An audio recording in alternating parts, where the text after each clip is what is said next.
예, 링컨의 막터뷰입니다. 오늘은 제가 뭐에 대해서 하나 설명을 드릴 거냐면 이랜드에서 조금 설명을 드릴 건데, 좀 전에 이제 우리 여기 스타디그룹에서 이랜드 기업 분석을 하면서 요즘 이랜드가 이제 재무 상황이 좀 안 좋잖아요. 그러면서 과연 이랜드가 좀 앞으로 어떻게 될 거고 어떤 상황인지 그런 거에 대해서 조금 설명을 드리는데, 원래 이제 지금 이랜드가 당대 창업해서 지금 이제 막 30대 그룹에 이제 진입을 했거든요. 그래서 당대 창업해서 그 30대 그룹 안에 들어간 그룹이 지금 현재 이랜드하고, 원래 STX하고 웅진 그룹이 있었는데 STX하고 웅진은 지금 이제 뭐 사업이 좀 여러 가지 문제점이 있어서 STX는 뭐 거의 이제 해체로 많이 갔고, 웅진은 이제 뭐 법정 관리 들어갔다가 모 그룹만 이제 겨우 회생될 수 있게 막 코웨이나 이런 건 다 팔았거든요.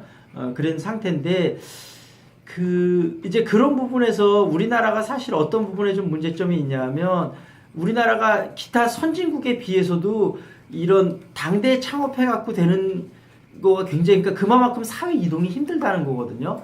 이제 원래 이랜드는 그 CEO가 그 박성수 회장이 원래 머리가 비상한 사람인데 서울대학교 나온 사람인데, 이제 그 이대 앞에서 조그맣게 옷가게를 시작을 한 거거든요. 그래서 이제 30몇 년 만에 우리나라 30대 그룹으로 일궈냈는데, 이분이 워낙 돈이 없어서 처음서부터 시작을 했기 때문에 사실 사업 초기부터 지금까지 자금이 풍족했던 적은 한 번도 없었고 맨날 자금 위기에 시달려 왔었어요. 그래서 여태까지 이렇게 왔는데, 사실은 아까 이제 물론 지금 이랜드가 재무 상태가 안 좋기는 한데, 원래 우리나라 지금 한 100대 상장사의 평균 그 부채 비율이 한 175% 되거든요.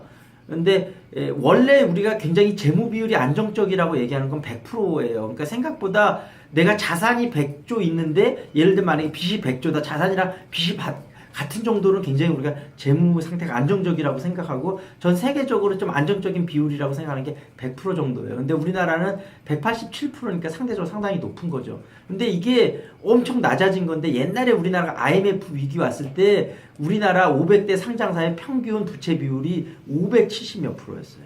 그러니까 자산이 만약에 뭐 100조였다면 빚이 537조가 있었던 거죠. 이러기 때문에 아까 얘기했다시피 외부에서 뭐 좀만 충격이 와도 빚이 너무 많으니까 회사가 많이 흔들린 거죠. 근데 이제 우리나라에서 부채 비율이 대표적으로 낮은 기업으로 꼽히는 거가 아모레퍼시픽 같은 경우가 20%나 20%가 채 안 되거든요. 그러니까 이제 이렇게 되면 굉장히 안정성은 높은데 상대적으로 이런 것도 있을 수 있거든요. 상대적으로 자본을 좀 효율적으로, 그러니까 확장을 거의 빚을 내지 않고 하는 거죠. 그러다 보니까 아무래도, 근데 물론 아모레퍼시픽은 뭐 최근에 계속 빨리 성장하고는 있지만 조금 더 공격적으로 하면 더 빨리 성장할 수도 있지 않을까, 이렇게 얘기를 하고 있는데, 아모레퍼시픽 같은 경우는 예를 들면 그 송상 출신이거든요. 그 개성 굉장히 짠 그런 거예요. 그래서 이제 그렇게 무리하게 그런 걸 확장을 안 해요. 근데 삼성전자 같은 경우도 뭐 여태까지 무선 사업부 쪽에서 워낙 실적이 좋았었기 때문에 부채 비율이 한 20몇 % 정도 돼요. 그래서 굉장히 안정적인 편이죠. 근데 어찌 됐던 그 이랜드는 상대적으로 되게 높다. 근데 원래 몇 년 전에 잠깐 한숨을 돌리는 일이 있었는데, 이제 그 중국의 갑자기 이름이 거기 생각이 안 나지. 그 백화점 많이 갖고 있고, 거기가 중국의 무슨 그룹이죠? 그 여행사도 많이 갖고 있고, 완다그룹이라고, 이 사람이 이제 중국에서 부호 1, 2위를 다투는 사람인데, 우리나라 지금 롯데 같은 데예요. 뭐 백화점이라든지 큰 여행사를 갖고 있고, 부동산을 중국에서 엄청나게 많이 갖고 있는 아주 부동산 재벌 회사인데, 이 회사가 외국에 진출을 하면서 이제 우리나라에는 이랜드랑 손잡고 투자를 해줬었어요. 그래서 여기서 이제 원래 이랜드가 의식주 휴미락이라고 그래갖고 인간에 관련된 모든 그런 걸 이제 제공해주는 그런 컨셉인데, 사실은 이제 리조트 사업이나 이런 거에 뛰어들면서 사실은 또 재무 상태가 더 안 좋아진 것도 있어요. 이게 리조트 사업이라는 게 땅을 전부 사야 되기 때문에 상당히 돈이 많이 들어가는 사업이거든요. 그래갖고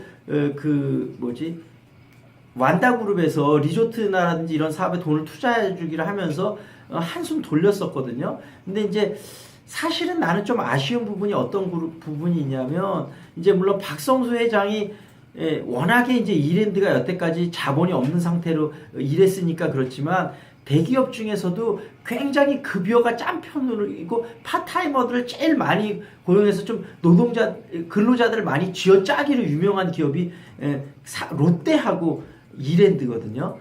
근데 이제 롯데는 워낙 돈이라도 많은 회사니까, 그런데 이랜드는 워낙 돈이라도 없으니까 그렇긴 한데, 이제 조금 문제점이 됐었던 부분이, 이제 박성수 회장이 대표적인 이제 크리스찬이잖아요. 근데 그런 문제점들이, 예를 들면 크리스찬이라면 본인 종업원들을 먼저 더 챙겨야 되는데, 오히려 이제 이런 식으로 얘기를 하는 거죠. 자, 우리가 하느님을 위한 나라를 하니까 여러분들이 회사를 위해서 더 헌신을 해라. 그러면서 본인이 직원들한테 더 헌신할 생각은 안 하고 직원들이 헌신을 계속 강조를 하는 거죠.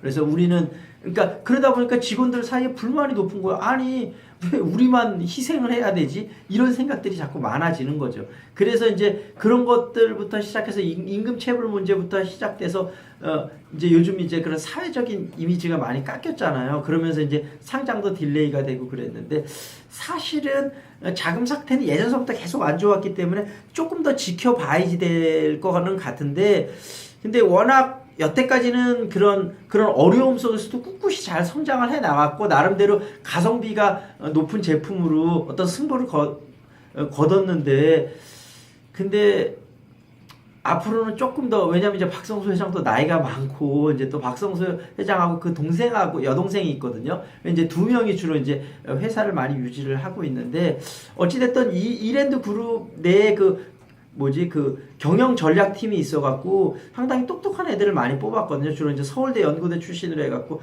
그룹 전체 기획의 전략을 짜는데, 뭐 아마 똑똑한 친구들이 많이 있으니까 또 어떻게 위기를 잘 극복해낼 건가는 잘 모르겠는데, 어찌됐든 여러분들이 생각하는 것만큼 그렇게 위험한 상황은 아니에요. 여태까지 계속 그러면서도 어떻게 잘 버텨왔고, 나름대로 또 장점이 많은 회사라 그런 부분은 있는데, 어찌됐든 좀 급여가 좀 박한 편이고 좀 하는 거에 비해서 일을 굉장히 많이 시키는 회사로 이랜드가 유명하죠. 그래서 그런 거는 좀 참조를 하시고 지원을 하시면 될 것 같아요. 그래서 어찌됐든 지금 기업이 여러 가지 어려움을 겪고 있는데, 뭐 그렇게 아주 위험한 상황까지는 아니다. 그 정도까지 좀 파악하고 계시면 됩니다.